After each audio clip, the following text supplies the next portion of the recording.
말씀을 나누겠습니다. 오늘 저희들에게 주신 하나님의 말씀은 민수기 22장 41절에서 23장 12절까지의 말씀입니다. 저 여러분이 한 줄씩 교독하시겠습니다. 아침에 발락이 발람과 함께하고 그를 인도하여 바알의 산당에 오르매 발람이 거기서 이스라엘 백성의 진 끝까지 보니라. 발람이 발락에게 이르되 나를 위하여 여기 제단 7을 쌓고 거기 수송아지 7마리와 순양 7마리를 준비하소서 하매 발락이 발람의 말대로 준비한 후에 발락과 발람이 제단에 수송아지와 숫 양을 드리니라. 발람이 발락에게 이르되 당신의 번제물 곁에 서소서. 나는 저리로 가리이다. 여호와께서 혹시 오셔서 나를 만나시리니 그가 내게 지시한 것은 다 당신에게 알리리이다 하고 언덕길로 가니 하나님이 발람에게 임하시는지라. 발람이 아뢰되 내가 7제단을 쌓고 각 제단에 수송아지와 수장을 드렸나이다. 여호와께서 발람의 입에 말씀을 주시며 이르시되 발락에게 돌아가서 이렇게 말할지니라. 그가 발락에게로 돌아간즉 발락과 모압의 모든 고관이 번제물 곁에 함께 섰더라. 발람이 예언을 전하여 말하되 발락이 나를 아람에서 모압 왕이 동쪽 산에서 데려다가 이르기를 와서 나를 위하여 야곱을 저주하라. 와서 이스라엘을 꾸짖으라 하도다. 하나님이 저주하지 않으신 자를 내가 어찌 저주하며 여호와께서 꾸짖지 않으신 자를 내가 어찌 꾸짖으랴. 내가 바위 위에서 그들을 보며 작은 산에서 그들을 바라보니 이 백성은 홀로 살 것이라. 그를 여러 민족 중에 하나로 여기지 않으리로다. 야곱의 티끌을 누가 등이 세며 이스라엘의 4분의 1을 누가 등이 셀고 나는 의인의 죽음을 죽기 원하며 나의 종말이 그와 같기를 바라노라 하매 발락이 발람에게 이르되 그대가 어찌 내게 이같이 행하느냐. 나의 원수를 저주하라고 그대를 데려왔거늘 그대가 오히려 축복하였도다. 함께 읽겠습니다. 발람이 대답하여 이르되 여호와께서 내 입에 주신 말씀을 내가 어찌 말하지 아니할 수 있으리까. 아멘. 여호와께서 발람의 눈을 여셨습니다. 발람은 여호와의 사자의 발 앞에 엎드렸습니다. 발람은 발락에게 하나님이 내 입에 주시는 말만 할 뿐이라고 말하였습니다. 오늘 본문에서는 발람은 하나님이 발람에게 주신 말로 이스라엘을 축복합니다. 오늘 본문은 두 문맥으로 나누어서 묵상하겠습니다. 첫 번째 문맥입니다. 첫 번째 문맥은 22장 41절부터 23장 6절까지입니다. 여호와께서 발람의 입에 말씀을 주시며 발락에게 전하게 하십니다. 두 번째 문맥입니다. 두 번째 문맥은 23장 7절부터 12절입니다. 발람은 발락과 모압의 모든 고관들에게 하나님이 시키신 대로 이스라엘을 축복합니다. 먼저 22장 41절입니다. 아침에 발락이 발람과 함께하고 그를 인도하여 바알의 산당에 오르매 발람이 거기서 이스라엘 백성의 진 끝까지 보니라. 아침이 되자 발락은 발람과 함께 바알의 산당에 오릅니다. 이곳은 우상 숭배의 중심지라고 볼 수 있습니다. 그리고 이곳에서 그들은 이스라엘 백성의 진 끝까지를 보았습니다. 그러므로 이것은 겉으로 보기에는 모압과 이스라엘의 전쟁이지만 영적으로는 하나님과 바알신의 전쟁이라고 볼 수 있습니다. 높은 곳에서 내려다보면 상대적으로 우월감이 생길 수 있습니다. 그래서 어쩌면 발람은 자신의 길을 막으셨던 여호와와 바알 사이에서 갈등이 생겼을지도 모르겠습니다. 마찬가지로 저희와 같은 성도들도 낮은 곳으로 오셨던 예수님의 길을 따르지 않고 더 높은 곳으로 올라가고 싶은 유혹이 항상 있습니다. 더 높은 곳, 더 높은 지위, 더 많은 풍요를 향해서 끝없이 올라가려고 한다는 것입니다. 왜 그렇겠습니까? 그곳에 힘이 있다고 생각이 되기 때문입니다. 신앙인이지만 세상과 하나님 사이에서 저희는 늘 고민한다는 것입니다. 그러나 잊지 말아야 하는 것은 바알 산당이 아무리 높은 곳에 있다 하더라도 하나님은 지극히 높은 곳에 계시다는 것입니다. 저희가 보기에는 아무리 높아 보이고 힘있어 보이는 그것도 하나님 보시기에는 그저 티끌에 불과하다는 것입니다. 그러므로 세상과 하나님 사이에서 갈등하기보다는 지존하신 하나님 앞에 완전히 엎드려야 될 것입니다. 23장 1절과 2절입니다. 발람이 발락에게 이르되 나를 위하여 여기 제단 7을 쌓고 거기 수송아지 7마리와 수장 7마리를 준비하소서 하매 발락이 발람의 말대로 준비한 후에 발락과 발람이 제단에 수송아지와 숫양을 드리니라. 발람은 발락에게 말합니다. 제단을 쌓으라는 것입니다. 그런데 누구를 위하여 쌓으라는 것입니까? 자기 자신을 위하여 쌓으라는 것입니다. 나를 위하여입니다. 즉 발람 자신을 위하여 제단을 쌓는 것입니다. 이것이 우상 숭배의 특징입니다. 나를 위하여 제사를 드리는 것입니다. 그리고 발람은 7제단을 쌓고 제단에 수송아지와 수장을 드렸습니다. 자료에 의하면 7제단은 일방신에게 드린 제단의 모양이라고 합니다. 즉 발람이 드렸던 단이 아무리 화려하고 멋진 제단이라고 하더라도 하나님이 원하시지 않는 제단은 아무 소용이 없다는 것입니다. 표면적으로는 하나님을 높이는 것 같지만 결국 하나님을 자신의 목적에 맞게 사용하려고 시도하는 것으로 자기 자신이라는 우상을 높이는 것에 불과하다는 것입니다. 그것은 발람의 말 그대로 나를 위하여 크고 화려한 제단일 뿐인 것입니다. 그러면 저희가 드리는 예배가 하나님을 위한 것인지 아니면 나를 위한 것인지, 즉 내 감정, 내 만족, 내 성취를 위한 것인지 저희는 늘 점검해야 될 것입니다.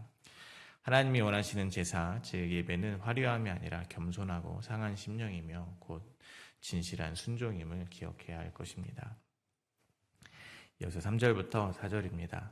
발람이 발락에게 이르되 당신의 번제물 곁에 서소서 나는 저리로 가리이다. 여호와께서 혹시 오셔서 나를 만나시리니 그가 내게 지시하시는 것은 다 당신에게 알리리이다 하고 언덕길로 가니 하나님이 발람에게 임하시는지라. 발람이 아뢰되 내가 7제단을 쌓고 제단에 수송아지와 순양을 드렸나이다. 발람은 발락에게 말합니다. 혹시 여호와께서 오셔서 나를 만나시면이라고 말을 하고 있습니다.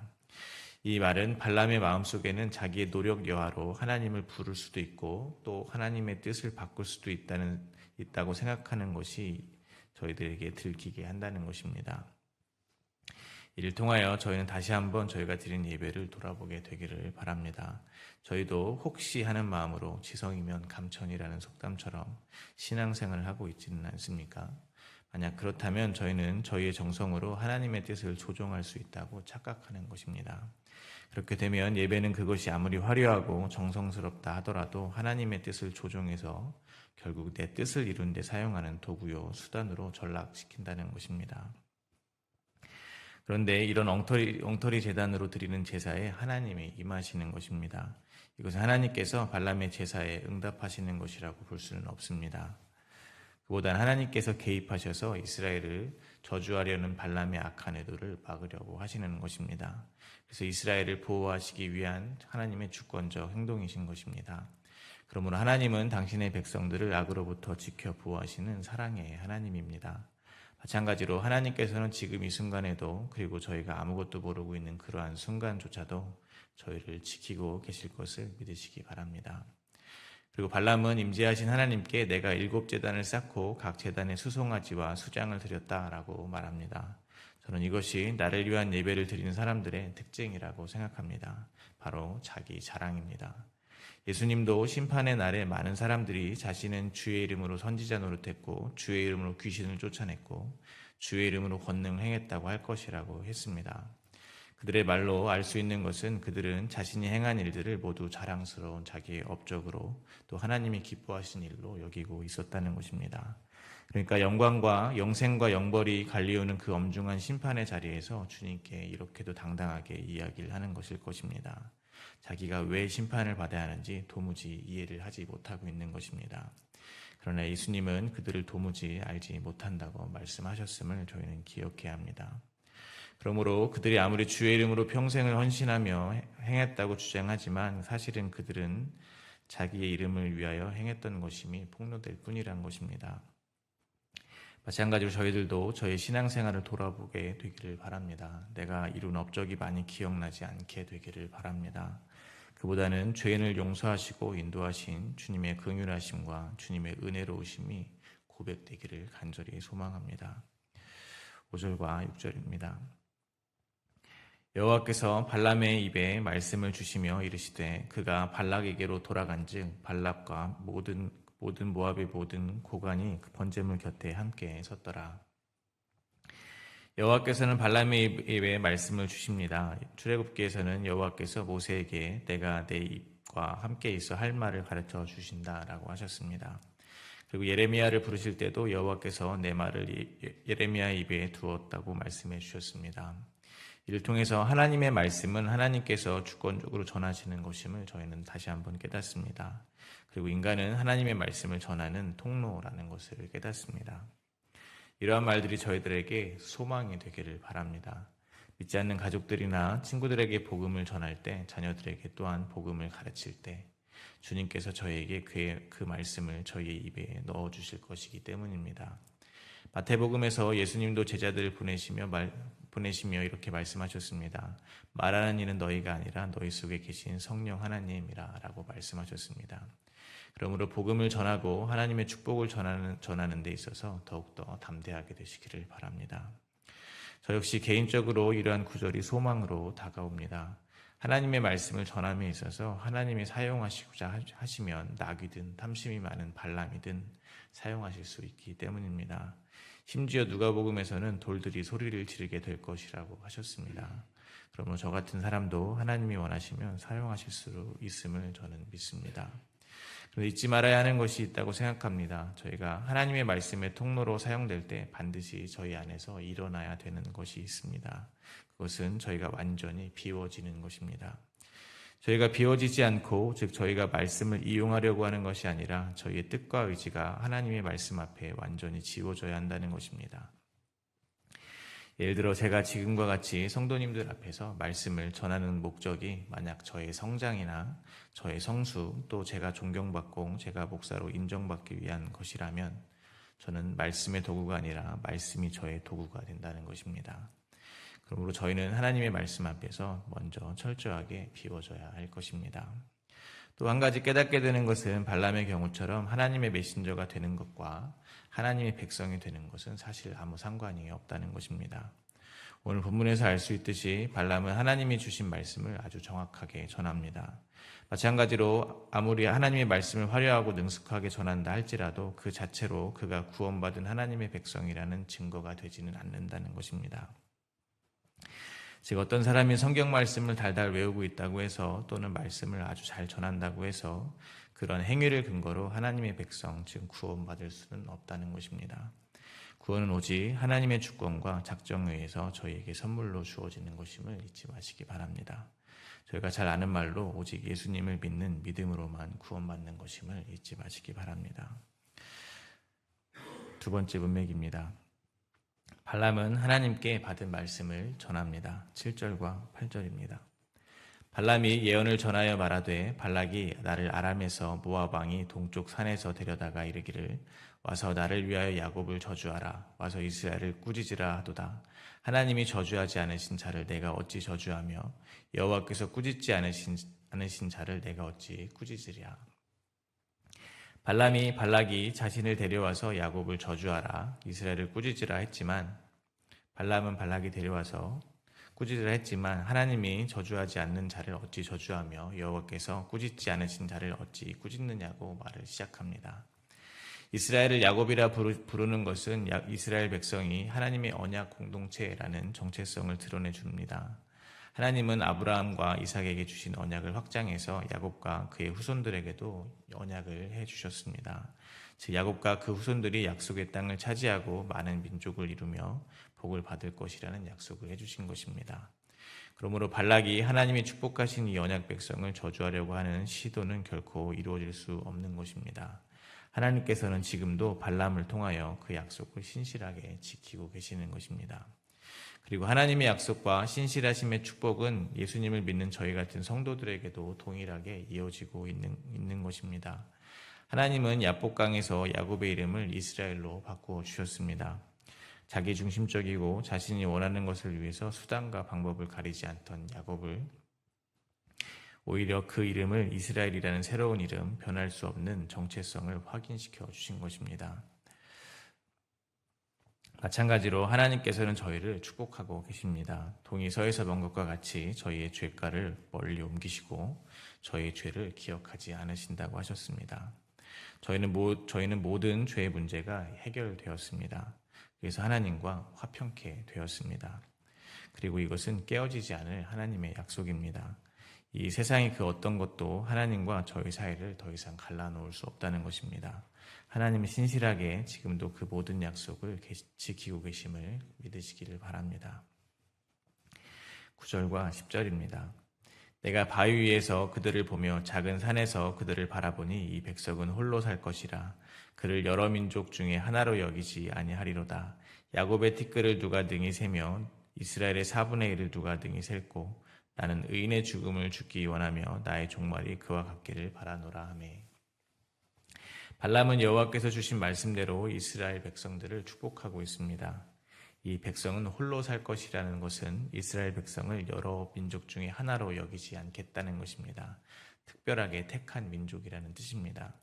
다른 이방 민족들과 비교할 수 없는 존귀하고 특별한 존재로 여기신다는 것입니다. 가끔 학교에서 부모님들을 부르는 경우가 있습니다. 아이들이 나와서 뭔가를 발표하는 것입니다. 물론 거기에 나온 그 아이들은 다 귀엽고 예쁩니다. 하지만 부모의 눈에는 자기 아이만 보인다는 것입니다. 부모의 눈에는 꿀만 뚝뚝 떨어집니다.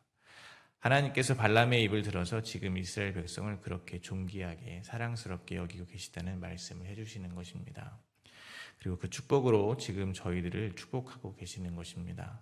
2025년 세계 인구는 약 80억 9천만 명으로 추정된다고 합니다.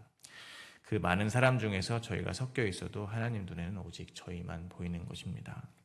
저희가 하나님께 충성을 다해도 부족할 것인데 저희가 뭐 한 것이 있다고 하나님께서 저희에게 그 사랑의 마음을 쏟아 부어주시는 것입니다. 날마다 저희를 향한 단심가를 고백해 주시는 것입니다. 하나님의 사랑의 고백이 오늘 저희를 살리는 힘이 되기를 간절히 바랍니다. 부모의 사랑을 충분히 느끼며 자란 아이는 아무리 가난하고 어려운 환경에서 성장했어도 커서 이웃을 사랑하고 이웃에게 화평을 가져다 주는 그런 어른이 됩니다. 마찬가지로 저희가 하나님의 사랑의 그 깊이와 넓이를 충분히 누릴 수만 있다면 저희가 있는 그곳은 날마다 하나님의 사랑이 넘치는 곳이 될 것입니다. 또한 발람은 축복합니다. 야곱의 티끌을 누가 셀 수 있냐는 것입니다. 이스라엘의 4분의 1을 누가 셀 수 있겠냐는 것입니다. 즉 이스라엘의 4분의 1도 셀 수 없을 만큼 이스라엘은 생육하고 번성하게 된다는 축복입니다. 발람은 나의 종말도 이스라엘과 같기를 바라노라 하며 하나님이 이스라엘에게 부어주시는 축복을 부러워합니다. 그러나 아무리 원한다 해도 하나님의 축복은 하나님이 주신 자들에게만 유효합니다. 하나님의 백성들이 번성하는 것은 단순하게 숫자가 많아질 것이라는 의미는 또한 아닙니다. 하나님의 생명력이 그 속에 충만하게 거하게 될 것이라는 의미가 들어있습니다. 즉 저희가 이러한 언약의 축복 안에 있다는 것은 저희가 처한 상황 가운데 그 충만함을 누리게 된다는 것입니다. 예를 들어 저희가 비록 수가 적은 교회이지만 저희 안에 하나님의 약속이 살아있고 진리의 말씀이 선포되고 사람들은 진리로 자유를 누리고 서로 사랑하고 있다면 이미 저희는 야곱의 티끌과 같은 축복 안에 있다는 것입니다. 개인으로 보면 이 세상에서 크게 성공하지 못하는 것 같고 연약해 보이지만 그 삶이 말씀 안에서 날마다 자기가 부인되며 십자가를 지는 삶으로 즉 영생의 길, 생명의 길로 나아가고 있다면 그의 삶은 약속 안에서 번성하는 삶이라는 것입니다. 세상은 결코 이것을 이해할 수 없는 영적인 부유함이 저희의 삶에는 이미 주어졌다는 것입니다. 저의 삶에 이러한 축복이 주어졌습니다. 그래서 저희는 사망의 음침한 골짜기를 걷게 될지라도 주님이 주시는 충만한 생명력으로 푸른 초원을 걸어갈 수 있게 되었음을 잊지 마시기를 바랍니다. 마지막으로 11절과 12절입니다. 발락이 발람에게 이르되 그대가 어찌 내게 이같이 행하느냐 나의 원수를 저주하라고 그대를 데려왔거늘 그대가 오히려 축복하였도다. 발람이 대답하여 이르되 여호와께서 내 입에 주신 말씀을 내가 어찌 말하지 아니할 수 있으리까. 발락은 불평합니다. 발락은 이스라엘을 나의 원수라고 말합니다. 하나님의 백성을 원수로 삼는 것은 곧 하나님을 원수 삼는 것입니다. 그러므로 그들이 지금 싸우고 있는 대상은 이스라엘 백성이 아니라 하나님입니다. 발람은 승산이 없는 싸움을 하고 있다는 얘기입니다. 발락은 발람을 이용해서 이스라엘 저주하려고 했습니다. 그러나 그들은 하나님의 뜻을 따를 수밖에 없는 피조물에 불과하다는 것을 폭로당했을 뿐입니다. 그러므로 이 세상의 주권자는 여전히 하나님이십니다. 발락은 왕의 권세를 가지고 있고 발람은 주술을 통해 세상 권세자들을 자기 발 아래 두는 권세가 있었습니다.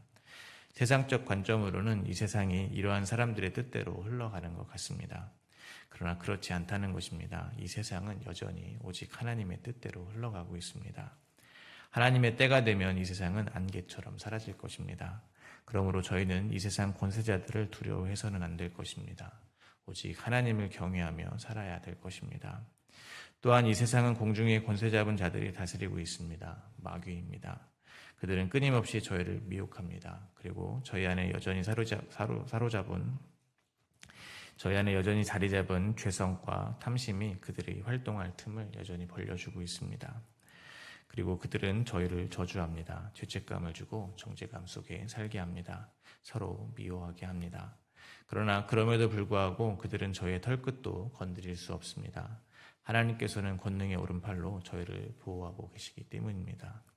하나님의 축복은 그 누구도 바꿀 수 없다는 것입니다. 오늘 하루 저희들도 발람과 같은 고백이 있기를 바랍니다. 내 입에 주신 말씀을 내가 어찌 말하지 아니할 수 있으리까 하며 저희가 함부로 하나님의 백성을 저주할 수 없다는 고백을 하게 되기를 바랍니다. 그 누구라도 저희와 함께 신앙생활하고 있는 지체들은 하나님도 정죄하지 않으시는 하나님께서 축복하시는 하나님의 백성임을 기억하게 되시기를 바랍니다. 그 사실 앞에 겸손하게 되시기를 바랍니다. 오늘 하루는 하나님이 저희들의 입에 주신 축복의 언어를 따라서 마음껏 서로를 축복하는 말을 하게 되시기를 간절히 기도드립니다. 오늘 하나님의 말씀을 생각하며 함께 기도하겠습니다.